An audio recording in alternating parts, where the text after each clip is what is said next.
following training is sponsored by the Niagara Library System. We serve our member libraries in Niagara, Orleans, and Genesee counties.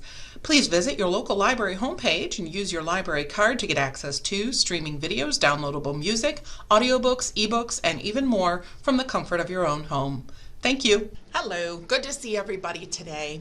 I want to talk about actually a shortcut to a program that I use all the time. I've used the Snipping Tool for years and years now, and I really like it. And there's a shortcut to it, and you can see here where I'm talking about is on the screen. It's from Microsoft Support, and it is, they call it the Snip and Save shortcut, and I really do like it. What you can do with it is you can open the Snipping Tool, and it's a little bit strange, but to do the shortcut, you press your Windows key and the Shift key and S. So I end up kind of doing some, weird pinching movement with my fingers, but it opens up. So, and unlike Control-Alt-Delete, there's only one Windows key, and that's over on the left-hand side of the keyboard, but it's there. So if you do Windows key, Shift, and S,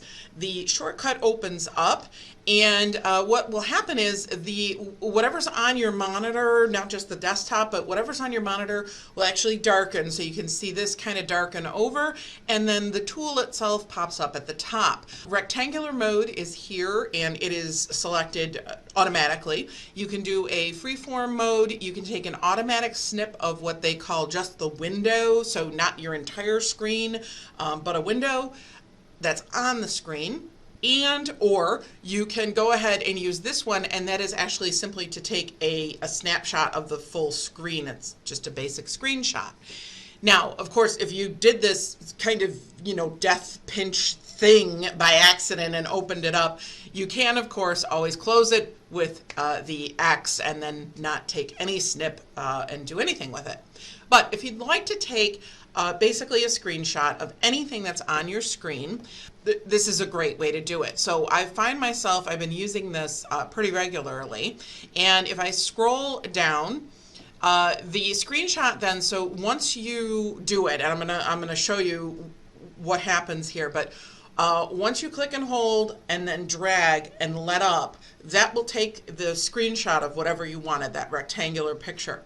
Once that screenshot is done, once you've done that, it's automatically copied to your clipboard, and then this little notification pops up in the lower right-hand corner of your screen. And when you're finished with it, you simply click on it like it says, Snip and Sketch. The snip is saved to your clipboard, and you just click anywhere along here to go ahead and open up the Snip and Sketch tool, which is what is here. And you can then actually use the tool itself the way they kind of meant for you to use it. Here is the live Snip and Sketch tool, and one of the things you can do, which I really like, is you can actually highlight or mark things up on the snip without doing anything else to it. You can save your markups, you can do all kinds of things. So if I go ahead and I click here on the pencil, I can draw on it. I also have, of course, my undo button, Control Z, so I can do that. Let me just show you here the highlighter. If I go ahead, I can highlight whatever I want. Again, I'm going to undo that. Or I have a pen here too. Now, interestingly, I have the Ballpoint Pen is what it's called, and when I click on it, I get this little down arrow underneath it. So if I click again, it allows me to go ahead and select different colors. Great, I'll pick a dark green, and actually not just the dark green, I'm going to make it really fat. Why not? So there it is, and you can see here the difference between the highlighter and the pen is I just scribbled right over all my stuff. Let me undo again. But with the highlighter, let me take another look at this. Again, too, you can make it thinner, fatter, and in one fell swoop, you can do a single highlight. So you can play around with all of these. You can actually erase if you don't want to undo something. You can actually take the eraser and just, you don't even have to move it like you used to have to do on paint, move it around. Just click on what you want to erase and it takes the whole piece off.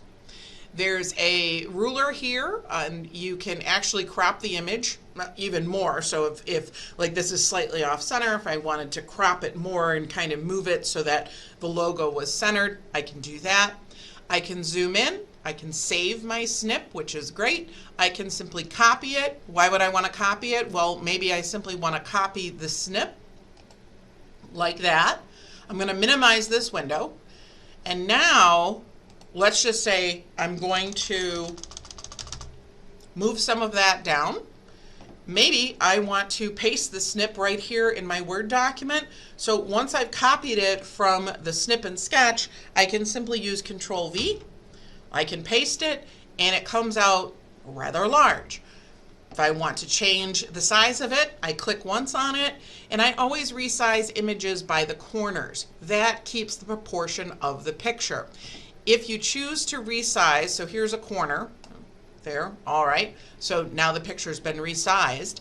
If I choose to resize with the long, not the corners, but the long edges, it will go ahead and actually distort the picture around, which I guess is fine if you want to do that, or if you want to correct it, you can do a little more correction with the other long side of the picture.